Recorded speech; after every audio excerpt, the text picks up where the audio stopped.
Meanwhile, money is pouring into that statewide referendum on redistricting as tens of thousands of Virginians hit the polls to decide if Virginia Democrats should redraw congressional lines ahead of midterm elections. And while most of that money has gone to one side, voter turnout follows a different trend.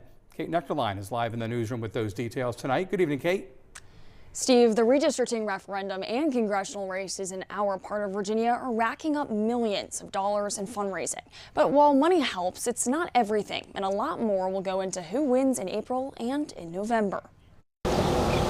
When it comes to cash in the bank, one side of Virginia's redistricting referendum has the clear advantage. Anti-redistricting groups have raised about $5 million, pro groups nearly $28 million, thanks mostly to national players. Virginia is very critical to Democratic hopes of balancing what Republicans are doing around the country. Yet so far, voter turnout tells a different story. Preliminary numbers show voters in Republican congressional districts hitting the polls in higher numbers than in Democratic ones. I think some Democrats think it's over. It's not over. UVA's Larry Sabato says Republicans have spent more time than money connecting with voters on the ground, particularly in rural areas. That comes through phone calls and door knocks and all kinds of grassroots efforts that we'll be able to counter their money with our sweat of the brow and hard work.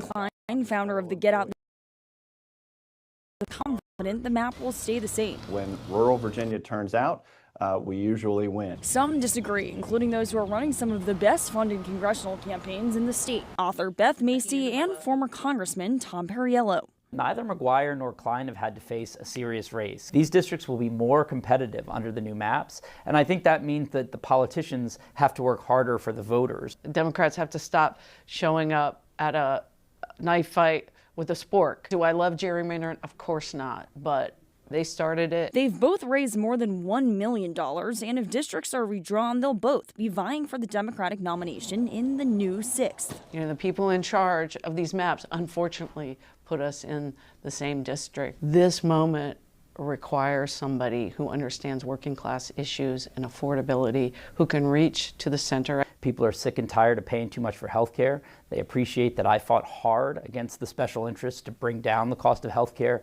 and that's, I think, the kind of fighter they're looking for in our communities.